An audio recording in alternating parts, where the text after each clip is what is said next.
ആദ്യം തന്നെ പരിശുദ്ധ അമ്മ ജീവനോട് പ്രത്യക്ഷപ്പെട്ട ഈ അൾത്താരയിൽ പരിശുദ്ധ അമ്മയുടെ പ്രത്യക്ഷീകരണ സാക്ഷിയായി നിൽക്കാൻ സാധിച്ചതിന് ഞാൻ അമ്മയോടും ദേവകുമാരനോടും 1000 നന്ദി പറഞ്ഞുകൊള്ളുന്നു.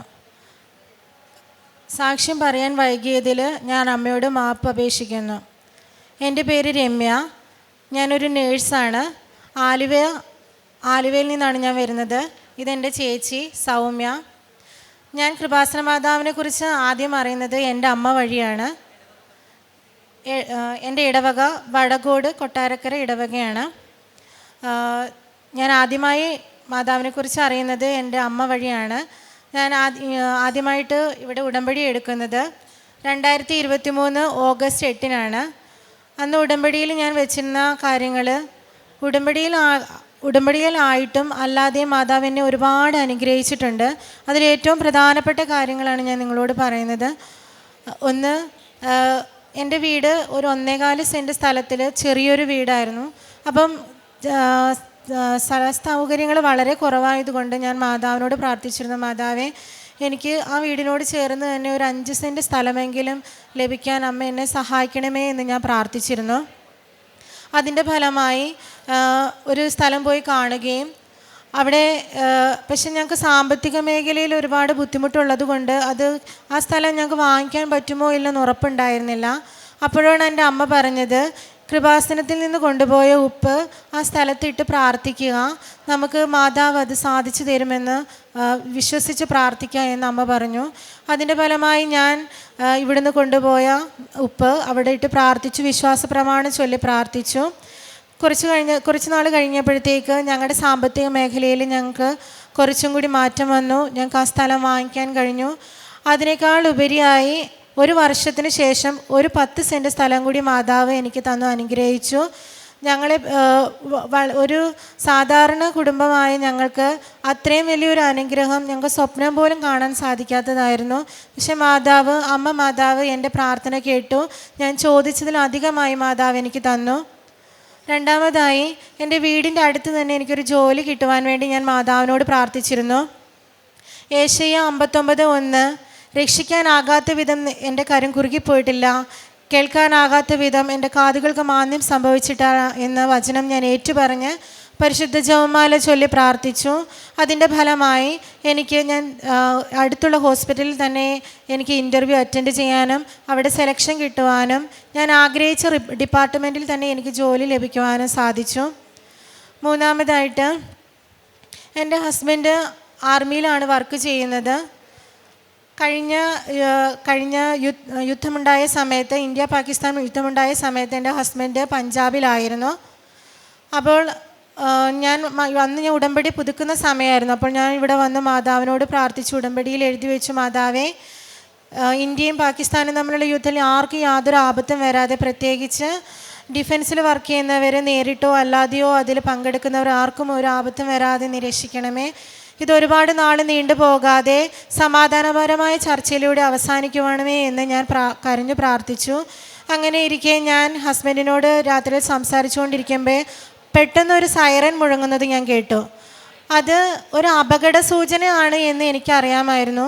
അപ്പോൾ ഞാൻ ഹസ്ബൻഡിനോട് കരഞ്ഞു പറഞ്ഞു, പോവരുത്, എനിക്ക് പേടിയാണ്, പോവരുത്, ഫോൺ വെക്കരുത് എന്ന് ഞാൻ ആവർത്തിച്ച് പറഞ്ഞു. പക്ഷെ ഹസ്ബൻഡ് പറഞ്ഞു, അങ്ങനെ ചെയ്യാൻ പാടില്ല, കാരണം എൻ്റെ ജോലിയാണിത്, ഞാൻ എൻ്റെ രക്ഷ പോലും നോക്കാതെ മറ്റുള്ളവരെ രക്ഷിക്കുക എന്നതാണ് എൻ്റെ ദൗത്യം എന്ന് പറഞ്ഞു. ഞാൻ ആവർത്തിച്ച് പറഞ്ഞിട്ട് പോലും ഹസ്ബൻഡ് കേട്ടില്ല. എന്നോട് പറഞ്ഞു, ടെൻഷൻ ആവേണ്ട, നീ പ്രാർത്ഥിക്ക്, ഞാൻ വരുമ്പോൾ നിന്നെ തിരിച്ച് വിളിച്ചോളാം, ഇല്ലെങ്കിൽ നീ ഉറങ്ങിക്കോളാം പറഞ്ഞു. ഞാൻ പറഞ്ഞില്ല, ഞാൻ ഉറങ്ങില്ല, തിരിച്ചു വന്ന് എന്നെ ഫോൺ ചെയ്യാതെ ഞാൻ ഉറങ്ങില്ല എന്ന് പറഞ്ഞു. ഞാൻ ആ നിമിഷം മുതൽ എൻ്റെ മാതാവിനോട് പ്രാർത്ഥിക്കാൻ തുടങ്ങി. മാതാവേ, നിൻ്റെ സംരക്ഷണ വലയം അവരായിരിക്കുന്ന സ്ഥലത്ത് ആ യൂണിറ്റിൽ ഫുള്ളും നീ ഉണ്ടാവണം, അവർക്ക് ആർക്കും ഒരു ആപത്തും വരാതെ നീ കാത്തുകൊള്ളണം. പ്രത്യക്ഷീകരണ പ്രാർത്ഥന ചൊല്ലി ഞാൻ പ്രാർത്ഥിച്ചു. മാതാവേ, ഞങ്ങൾ ഒരുമിച്ച് കണ്ടുമുട്ടുന്നതിൽ വരെ ഞങ്ങൾക്ക് ആർക്കും ഒരു ആപത്തും വരാതെ നീ കാത്തുകൊള്ളണമേ എന്ന് ഞാൻ പ്രാർത്ഥിച്ചുകൊണ്ടേയിരുന്നു.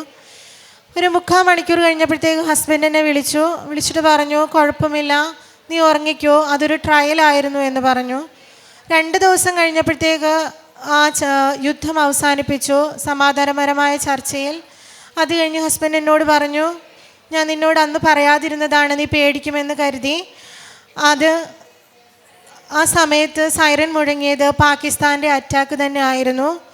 ആ യൂണിറ്റിൻ്റെ മുകളിലായിട്ട് ഡ്രോൺ ഒരു 10 മിനിറ്റോളം ടൈം അവിടെ റൗണ്ട് ചെയ്തുകൊണ്ടേയിരുന്നു. ആ സമയത്ത് അതിന് സെൻസിറ്റീവായിട്ടുള്ള കാര്യങ്ങൾ, ഒന്നെങ്കിൽ ഹീറ്റ് അല്ലെങ്കിൽ ലൈറ്റ്, അതിനാഗിരണം ചെയ്യാൻ പറ്റിയിരുന്നെങ്കിൽ ഉറപ്പായിട്ടും അവിടെ ഒരു മിസൈൽ പതിച്ചേനെ. പിന്നീട് എനിക്ക് എൻ്റെ ഹസ്ബൻഡിനെ ജീവനോടെ കാണാനേ പറ്റില്ലായിരുന്നു. ഹസ്ബൻഡ് എന്നോട് പറഞ്ഞു, ഇനി തിരിച്ചു വന്ന് നിന്നെ വിളിക്കാൻ പറ്റുമെന്ന് പോലും ഞാൻ കരുതിയില്ല. ഞങ്ങൾ ഇനി നാളെ രാവിലെ പകൽ കാണുമെന്ന് പോലും വിചാരിച്ചില്ല. പക്ഷെ അത് ഒരു 10 മിനിറ്റോളം ആ റൗണ്ടിന് ചുറ്റും, ആ യൂണിറ്റിന് ചുറ്റും കറങ്ങിയിട്ട് ഒരു ആ യൂണിറ്റിൻ്റെ മതിലിന് തൊട്ടപ്പുറത്ത് 100 മീറ്ററിനപ്പുറത്ത് പോയി ആ മിസൈൽ പതിച്ചു. അത് എൻ്റെ അമ്മ മാതാവിൻ്റെ പ്രത്യേക കരുതലും സംരക്ഷണമാണെന്ന് ഞാൻ പൂർണ്ണമായിട്ടും വിശ്വസിക്കുന്നു. ഇതുപോലെ തന്നെ ഒരുപാട് വിഷമഘട്ടങ്ങളിൽ ഞാൻ എൻ്റെ മാതാവിനെ ഞാൻ സമർപ്പിച്ച് പ്രാർത്ഥിച്ചിട്ടുണ്ട്. അപ്പോഴെല്ലാം എൻ്റെ മാതാവ് എന്നെ സഹായിച്ചു. ഇത് എൻ്റെ ചേച്ചിയാണ്, സൗമ്യ. ചേച്ചിക്ക് ആദ്യമേ ആദ്യമേ ഒരു കുഞ്ഞുണ്ടായി. അത് കഴിഞ്ഞ് 4 വയസ്സ് പിന്നീട് ഒരു കുഞ്ഞുണ്ടായപ്പോൾ ആ കുഞ്ഞിന് ഞങ്ങൾക്ക് 21 ദിവസമേ കിട്ടിയിട്ടുള്ളൂ. ഒരു ബ്ലഡ് ഗ്രൂപ്പിൻ്റെ പ്രശ്നം കാരണം കുഞ്ഞ് മരിച്ചുപോയി. അതിനുശേഷം ഡോക്ടർമാർ പറഞ്ഞു, ഇനി പ്രഗ്നൻ്റ് ആവരുത്, ആയാലും കുഞ്ഞിനെ നമുക്ക് ആരോഗ്യപരമായി കിട്ടുന്ന കാര്യം സാധ്യമല്ല എന്ന് പറഞ്ഞു. അപ്പോൾ ഞാൻ അങ്ങനെ ഇരിക്കെ ഞങ്ങളുടെ അമ്മ പറഞ്ഞു, മനുഷ്യനാൽ അസാധ്യം ദൈവത്തിനാൽ സാധ്യമാണ്, ഇവിടെ വന്ന് ഉടമ്പടി എടുത്ത് പ്രാർത്ഥിക്കുക, മാതാവ് നമ്മളെ കൈവെടിയില്ല എന്ന് അമ്മ ആവർത്തിച്ച് പറഞ്ഞു. അങ്ങനെ ചേച്ചി ആദ്യമൊന്നും വിശ്വാസമില്ലെങ്കിലും അമ്മയുടെ നിർബന്ധപ്രകാരം ഇവിടെ വരികയും ഉടമ്പടി എടുക്കുകയും ചെയ്തു. ഉടമ്പടി എടുത്ത് 2 മാസം കഴിഞ്ഞപ്പോഴത്തേക്ക് ചേച്ചി പ്രഗ്നൻ്റ് ആണെന്നറിഞ്ഞു. ആരോഗ്യമുള്ളൊരു കുഞ്ഞ്, ഇപ്പോൾ ചേച്ചിക്ക് 40 വയസ്സുണ്ട്. പക്ഷേ പ്രായത്തിൻ്റെതായ ഒരു ബുദ്ധിമുട്ടുകളും കൂടാതെ ആരോഗ്യമുള്ള ഒരു കുഞ്ഞിനെ ദൈവം തന്ന് അനുഗ്രഹിച്ചു. കാരുണ്യപ്രവർത്തികളിൽ ഞാൻ എൻ്റെ വീടിൻ്റെ അടുത്ത് തന്നെ ബ്ലൈൻഡ്സിൻ്റെ ഒരു മഠമുണ്ട്. കൗമാരക്കാരം മുതൽ പ്രായമായ അമ്മമാർ വരെ അവിടെയുണ്ട്. 20ഓളം മെമ്പേഴ്സ് അവിടെയുണ്ട്. ഞാൻ എല്ലാ മാസവും അവരെ വിളിച്ചന്വേഷിച്ച് അവരുടെ ആവശ്യങ്ങൾ ചോദിച്ച് എന്നെക്കൊണ്ടാവുന്ന വിധം ഞാൻ അവരെ സഹായിക്കാറുണ്ട്. മറ്റുള്ളവർ ഞാൻ ആരെങ്കിലും എവിടെയെങ്കിലും വെച്ച് കാണുമ്പോൾ എൻ്റെ സഹായം അവർക്ക് ആവശ്യമുണ്ട് എന്ന് എനിക്ക് തോന്നുമ്പോൾ ഞാൻ അവരെ ഫുഡ് വാങ്ങിക്കൊടുക്കുകയോ അല്ലെങ്കിൽ എൻ്റെ കയ്യിലുള്ള രീതിയിൽ ഞാൻ അവരെ സഹായിക്കുകയും ചെയ്തിട്ടുണ്ട്. ഇവിടുന്ന് കൊണ്ടുപോകുന്ന കൃപാസന പത്രങ്ങൾ വീടിനടുത്താണെങ്കിലും ദൂര സ്ഥലങ്ങളിലാണെങ്കിലും ഞാൻ കൊണ്ടുപോയി കൊടുക്കാറുണ്ട്. പത്രം കൊടുക്കുമ്പോൾ എപ്പോഴും എനിക്ക് മാതാവിൽ നിന്ന് കിട്ടിയ ഓരോ അനുഗ്രഹങ്ങളും പറഞ്ഞാണ് ഞാൻ അവർക്ക് കൊടുക്കാറുള്ളത്. ആത്മീയ ജീവിതം, ഞാൻ ഉടമ്പടി എടുക്കുന്നതിന് മുമ്പേ ആത്മീയ ജീവിതത്തിൽ എനിക്ക് ഒരുപാട് തകരാറുകളുണ്ടായിരുന്നു. ഉടമ്പടി എടുത്തതിന് ശേഷം ഞാൻ 2 ആഴ്ചയ്ക്കുള്ളിൽ ഞാൻ കുമ്പസാരിച്ച് കുർബാന സ്വീകരിക്കാൻ ശ്രമിക്കാറുണ്ട്. കഴിയുന്ന ദിവസങ്ങളിലെല്ലാം ഞാൻ കുർബാനയ്ക്ക് പോകാറുണ്ട്. ജപമാല ചൊല്ലുന്നതിലൊക്കെ ഞാൻ ഒരുപാട് മുടക്ക് വരുത്താതെ ഞാനത് ജപമാല ചൊല്ലാനൊക്കെ ശ്രമിക്കാറുണ്ട്. കൂടുതൽ വചനങ്ങൾ ഏറ്റവും എടുത്ത് പറയാനുള്ള കാര്യങ്ങൾ, എനിക്ക് വചനം പഠിക്കാൻ ഒരു ആഗ്രഹം എൻ്റെ ഉള്ളിൽ നിന്ന് എപ്പോഴും വരാറുണ്ട്. അതുകൊണ്ട് ഞാൻ എപ്പോഴും വചനങ്ങൾ പറഞ്ഞ് ജപമാല ചൊല്ലാൻ ഇപ്പോൾ എന്നെ ഒരുപാട് മാതാവ് സഹായിക്കുന്നുണ്ട്. ഞാൻ വിട്ടുപോയതാണ്, ഡ്രൈവിംഗ് ടെസ്റ്റിൻ്റെ സമയത്ത് എനിക്ക് നല്ല ടെൻഷൻ ഉണ്ടായിരുന്നു. അന്നത്തെ ദിവസം ഞാൻ ഇത് പാസ്സാകുമോ എന്നുള്ളൊരു ടെൻഷനിൽ തന്നെ എനിക്കത് അറ്റൻഡ് ചെയ്യാനായിട്ട് ഭയങ്കര ബുദ്ധിമുട്ട് തോന്നി. ആ സമയത്ത് ഞാൻ മാതാവിൻ്റെ കാശിരൂപം എൻ്റെ ഡ്രസ്സിൽ ഞാൻ പിൻ ചെയ്ത് വെച്ചിട്ടുണ്ടായിരുന്നു. അപ്പം മാതാവിനോട് ഞാൻ പറഞ്ഞു, മാതാവേ, ഞാൻ ഈ കുഞ്ഞുങ്ങളെ ഇട്ടിട്ടാണ്, എൻ്റെ ഡ്യൂട്ടിയും കഴിഞ്ഞിട്ടാണ് ഞാൻ ഡ്രൈവിംഗ് പഠിക്കാൻ പോകുന്നത്. അപ്പം ഇനിയും ഞാൻ ഇത് പാസ്സായില്ലെങ്കിൽ ഇനിയും ഞാൻ ഇതേപോലെ ഡ്യൂട്ടി അറേഞ്ച്മെൻറ്റും അതേപോലെ കുഞ്ഞുങ്ങളുടെ കാര്യങ്ങളിലെല്ലാം എനിക്ക് മുടക്ക് വരും. അതുകൊണ്ട് എൻ്റെ മാതാവേ, എനിക്ക് എല്ലാവർക്കും അറിയാം ഇപ്പോഴത്തെ ഡ്രൈവിംഗ് ലൈസൻസ് നമുക്ക് കിട്ടുക എന്ന് വളരെ പ്രയാസകരമായ കാര്യമാണ്. അപ്പോൾ ഞാൻ മാതാവിനോട് പ്രാർത്ഥിച്ചു. ഫിലിപ്പി 4:13 എന്നെ ശക്തനാക്കുന്നവനിലൂടെ എനിക്കെല്ലാം ചെയ്യാൻ സാധിക്കും എന്ന വചനം പറഞ്ഞു പ്രാർത്ഥിച്ചു. ജപമാല ചൊല്ലി പ്രാർത്ഥിച്ചതിൻ്റെ ഫലമായി അന്നേരം വരെ എനിക്കുണ്ടായിരുന്ന പേടി ഞാൻ ആ ടെസ്റ്റിന് കയറുന്ന സമയത്ത് എനിക്ക് അനുഭവിക്കാൻ പറ്റിയില്ല.